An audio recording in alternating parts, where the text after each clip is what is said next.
Back to the Gemara in Masechet Gittin, Daf Lamed Chet Amud Bet.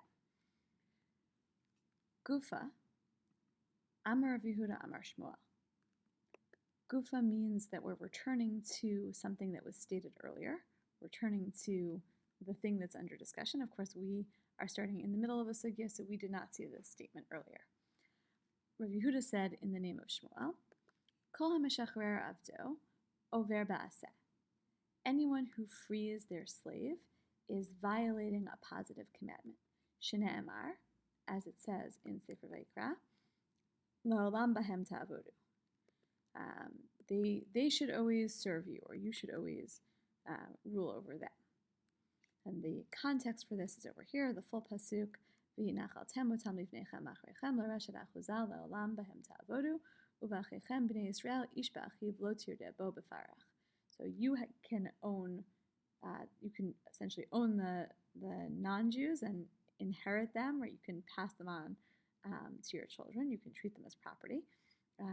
You can treat them as slaves for all time, but when it comes to your Jewish brethren, your Jewish kinsmen, you can't rule over them and treat them befarach, right? You can't work them really hard. Meitzveh, there's a contradiction. Ma'aseh b'Rabbi Eliezer, shenichnas b'beit hakneset, v'lo matzah asara. There was a story about Rabbi Eliezer who came into shul, and he did not find 10 men there. V'shichrer avdo v'hishlimu asara. And so he freed his slave, and that made a minyan of 10. And so this contradicts the idea that you are not allowed to free a slave, because if you're not allowed to, if it's a violation of an aseh, why would Rabbi Eliezer do it? So I'm going to say that this first part is a statement, really a statement because we don't have anything in particular that comes before. Of course, it might have a larger context, but we're not going to worry about that for our purposes right now. This is a quote from a pasuk, so I'll highlight it in yellow. And Meitzveh, this is a Tanaitic source that's being brought. It's a story about Rabbi Eliezer, and it is a contradiction. So I'm going to put it in dark red. But you, of course, could also note, if it were going to show, I would highlight it in bright red to show that it's a Tanaitic source. And then the response of the Gemara is mitzvah shani. A mitzvah is different. When it comes to something being a mitzvah, it's a different situation. So that's the answer. In other words, we have an idea that you're not allowed to free a slave.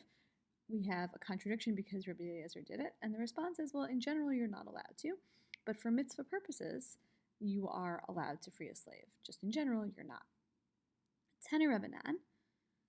Here's another breita. La'olam bahem ta'avodu. Reshut. This idea of la'olam bahem ta'avodu, that they should always serve you, is reshut. It's optional.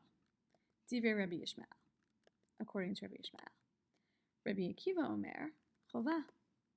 But Rabbi Akiva says it's obligatory. In other words, there's a machloket, there's a disagreement about whether it's actually a mitzvah that you have to keep, whether this statement of la'olam bahem ta'avodu actually constitutes a mitzvah. And I'm putting it in blue as a statement. Of course, you could also highlight it in red since it is a breita. V'dilma Rabbi Eliezer savarla keman zamar reshut. And perhaps Rabbi Eliezer holds like the one who says that it is optional. In other words, maybe when Rabbi Eliezer freed his slave, it wasn't because mitzvah is different. Right? A mitzvah situation can be treated differently. Maybe he actually thought that it was just a suggestion to not free your slave and not that you actually had to. Lo sal k'daitzcha.